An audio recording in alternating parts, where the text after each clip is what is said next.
Hello, I'm Danny Koontz, Director of Relationship Management with Windy City Equipment. Welcome to another episode of FM Corner. Today we're going to speak about equipment, high-end equipment versus low-end. Now I know that all facility managers out there are going, "Hey, man, I don't pick the equipment. It's not what I do. I just service it." But you're right. You do the repairs. But whether you're responsible for help negotiating the deal, help negotiating the brand, or what is being purchased, you have a lot of input in that because you're the person that's going to take care of it for a long period of time. So how do you decide what's high-end versus low? Most of it's price, but it's also features. So it's not just price, it's features. What is on this piece of equipment? What is included in this piece of equipment? Okay, how do I answer that question? Well, if you're not engaged, get engaged quickly with your culinary and your training teams. Talk to your culinary guys. Hey, there's a new fryer out. It has these automated lifts. Shows you how old I am. They've been out for a while. If they have new automated lifts, what do you think? Is that something we should be using in a restaurant? And they say, "We'll bring them in the test kitchen and we'll play around with them." Okay, that's one step. But that's not the only step. Because everybody in the world understands a test kitchen works perfectly because it's used by the culinary guys who are the most experienced, probably former operators or so on, chefs that you have. They come in, they test products, they look at stuff and so on. It doesn't run like a real kitchen. So you can't put all your eggs in a basket and say, "We tested in the test kitchen, it worked great. Now we're going to put it in all the restaurants." It's not how you do it. It's a factor. So you sit down with a culinary team. What about the lifts? Here's how much they add to the price of the existing fryers we're getting today. If we build 20 new restaurants with these new fryers, here's what the dollar impact is. Do you believe we'll get the value out of that? What does it do? Does it help us? Do we have enough menu items to use the lifts to make them work? Have culinary and training provide you input on that. How does our restaurant work? How do the teams that we hire work? Are they a lot of old school folks? Are we in a lot of rural areas where we're not in a big city where it's going to be a struggle to always get team members or get cooks and people like that in the back of a house? If that's true, you may want to lean to lower equipment, lower end equipment, not as many bells and whistles, so they're able to operate it and take care of it and make it work. If you're in high-end places, you're in the middle of New York City, you're in the middle of Philly, wherever it may be, it caters to a different kind of audience, different kind of menu. You may want to look at a high-end fryer with some features on it because maybe that helps and maybe the team that you have in there would be more accustomed to work on it.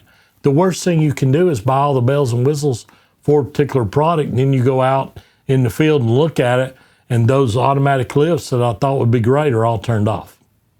And they've been turned off for 6 months because nobody wants to fix them because they broke, because they're deemed too expensive to fix, or they don't see the value in using them and they don't use them. And you've wasted all this money. So you have to start the process with your culinary trading team. If you get some buy-in from them, go to your operators, go to some of your operators that you trust and say, would this help you? Here's the additional cost. Do you see value in that? And how do you see it? And let them give you value as well.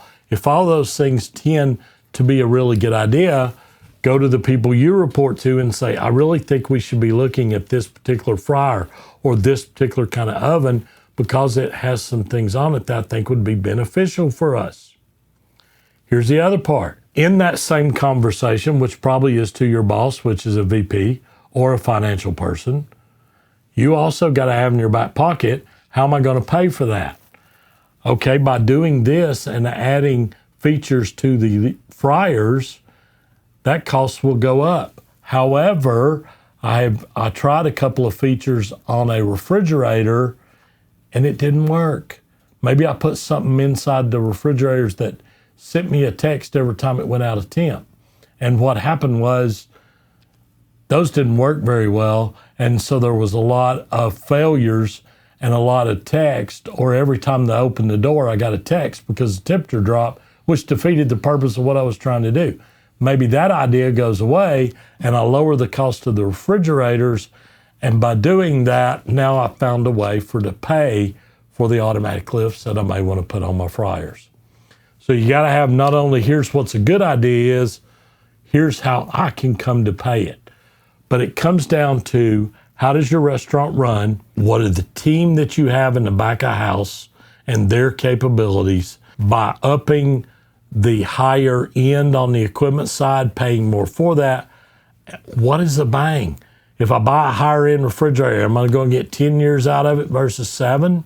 If the answer is no, then why am I buying that? If the 7-year refrigerator is doing what I need, do I need to go to a lower end?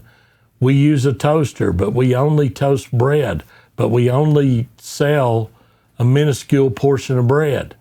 I don't need the best toaster in the market.